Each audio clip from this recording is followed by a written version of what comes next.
Hi friends, welcome back to my channel Chaturya Telugu vlogs.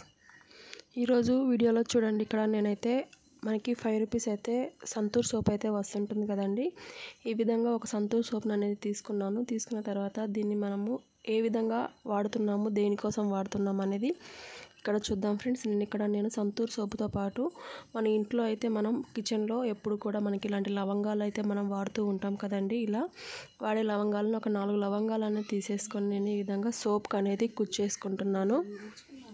ఈ విధంగా సోప్కి అయితే మనం లవంగాలు పెట్టుకున్న తర్వాత చూడండి, మనకు ఇది దేనికి ఉపయోగపడుతుందో చూడండి ఫ్రెండ్స్. ఇక్కడ మనకి కిచెన్లో కానీ మన బాత్రూమ్స్లో కానీ మనకి బ్యాడ్ స్మెల్ అనేది వస్తూ ఉంటుంది కదండి.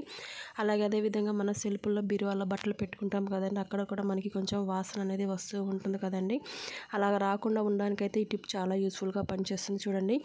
ఇంకా మనకి ఎక్కువ సోపులు అయితే ఇలా పెట్టుకోలేను అనుకున్న వారైతే ఈ సోప్ని మనం 2 సగాలుగా కట్ చేసుకొని మనము ఈ విధంగా లవంగాలను అనేది పెట్టేసుకొని మనము ఇంట్లో కిచెన్లో కానీ బాత్రూమ్స్లో కానీ అదేవిధంగా బట్టల షెల్ఫ్స్లో కానీ బీరువాలో కానీ ఎక్కడైనా సరే మనకి స్మెల్ వస్తుంది అనుకుంటున్నామో మన హాల్లో కానీ ఎక్కడైనా సరే మనం ఈ విధంగా పెట్టేసుకోవటం వల్ల మన ఇల్లు అనేది నీట్గా చాలా ఫ్రెష్గా అయితే ఉంటుంది.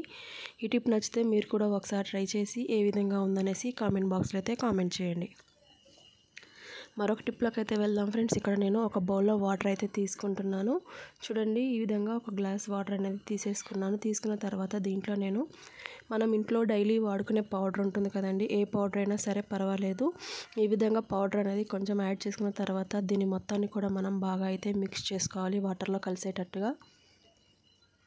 మనకి పౌడర్ అనేది తొందరగా వాటర్లో మిక్స్ అవ్వదు. కాసేపు ఈ విధంగా అయితే పక్కన పెట్టేసిన తర్వాత చూడండి, మనకి పౌడర్ అనేది వాటర్లో కలిసిన తర్వాత మనము ఒక క్లాత్ అనేది తీసేసుకొని క్లాత్ని ఈ వాటర్లో మనం డిప్ చేసేసుకోవాలండి.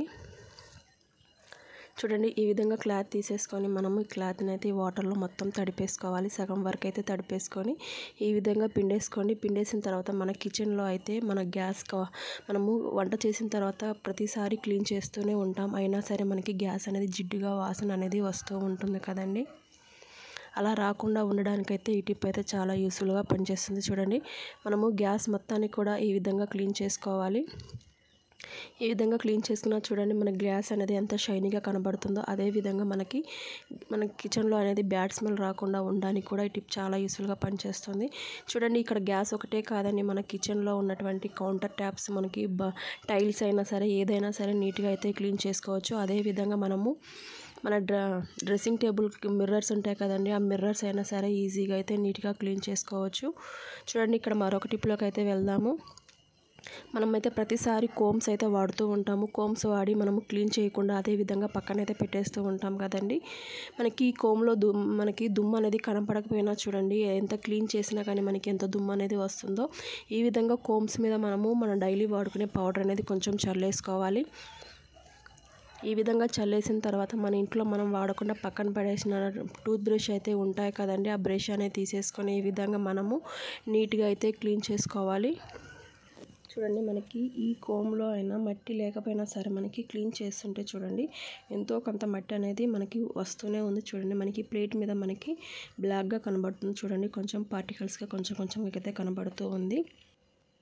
మనము కోమ్స్ అనేది క్లీన్ చేసుకోకుండా ప్రతిసారి మనం తల దువ్వేసుకున్నాం అనుకోండి, మనకి మన స్కాల్ప్ మీద డాండ్రఫ్ వచ్చే అవకాశం ఉంటుంది. అదేవిధంగా మన జుట్టు అనేది కూడా చాలా ఊడిపోయే ప్రమాదం ఉంటుంది. కాబట్టి ఒక వారానికి ఒకసారైనా సరే మనం ఈ విధంగా కోమ్స్ అనేది నీట్గా క్లీన్ చేసుకుంటే మన కోమ్స్లో మట్టి అనేది ఉండకుండా మనకి నీట్గా అయితే ఉంటాయి చూడండి. మన కోమ్స్లో ఎంత మట్టి వచ్చిందో చూడండి, మనకి ముందైతే కనబడలేదు కదండి కోమ్లో ఎంత మట్టి ఉందనేసి. మనం ఇప్పుడు క్లీన్ చేసిన తర్వాత చూడండి మనకి ఎంత దుమ్ము అనేది వచ్చిందో. ఈ విధంగా మనం నీట్గా అయితే ఇంట్లో ఉన్న వాటితోనే మనం కోమ్స్ అనేది ఈజీగా అయితే క్లీన్ చేసుకొని వాడుకోవచ్చు చూడండి. ఇక్కడ మరొక టిప్లోకి అయితే వెళ్దాము. ఇంకొక బౌల్లో అయితే నేను వాటర్ అనేది తీసుకున్నానండి. ఈ విధంగా వాటర్ తీసుకున్న తర్వాత దీంట్లో నేను ఒక 4 కర్పూరం బిళ్ళలు అయితే స్మాష్ చేసుకొని వేసుకుంటున్నాను చూడండి. పౌడర్ లాగా చేసేసుకొని ఈ విధంగా కర్పూరం బిళ్ళని ఈ విధంగా అయితే వేసుకుంటున్నాను చూడండి. ఈ కర్పూరం బిళ్ళల్ని వేసిన తర్వాత దీంట్లో నేను 1/2 స్పూన్ వరకు అయితే పసుపును కూడా యాడ్ చేసుకుంటున్నాను. చూడండి హాఫ్ స్పూన్ పసుపును కూడా యాడ్ చేసుకున్నాను. పసుపును యాడ్ చేసిన తర్వాత మన ఇంట్లో అయితే మనం ప్రతిసారి మనము ఏదో ఒక రకంగా అయితే డెటాల్ అనేది వాడుతూ ఉంటాం కదండి. చూడండి మనకి మనం బట్టలకి క్లీన్ వేసుకుంటుంటాం. చిన్నపిల్లలు ఉన్నప్పుడు ఇంట్లో బట్టలకి అయితే వాడుతూ ఉంటాం. అదేవిధంగా ఫ్లోర్ క్లీన్ చేసేటప్పుడు కూడా కొంచెం డెటాల్ అనేది వాడుతూ ఉంటాం కదండి. అలా ఈ విధంగా కొంచెం అయితే 4 to 5 డ్రాప్స్ వరకు అయితే డెటాల్ని కూడా యాడ్ చేసుకోవాలి. ఈ విధంగా యాడ్ చేసుకున్న తర్వాత మనము చూడండి ఈ వాటర్ని అయితే స్ట్రైన్ చేసుకుంటున్నాను.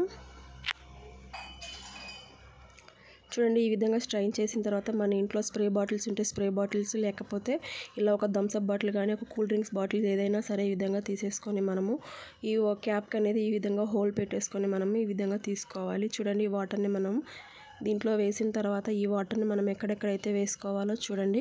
ఇక్కడ చూడండి నేను కిచెన్లో మొత్తం కూడా జల్లేస్తున్నాను. గ్యాస్ కింద కానీ గ్యాస్ మీద కానీ మొత్తం కూడా ఈ విధంగా అయితే నేను ఈ వాటర్ని అయితే ఈ విధంగా స్ప్రే చేసుకుంటున్నాను. మనం కిచెన్ కౌంటర్ టాప్ దగ్గర టైల్స్ ఉంటాయి కదండి, అక్కడైనా సరే మనకి వాష్రూమ్లో మొత్తం కూడా ఈ విధంగా ఈ వాటర్ని అయితే స్ప్రే చేస్తున్నాను. ఎందుకంటే మనకి కిచెన్లో అయినా సరే బాత్రూంలో అయినా సరే బల్లులు ఎక్కువగా వస్తూ ఉంటాయి. అదేవిధంగా బ్యాడ్ స్మెల్ వస్తూ ఉంటుంది.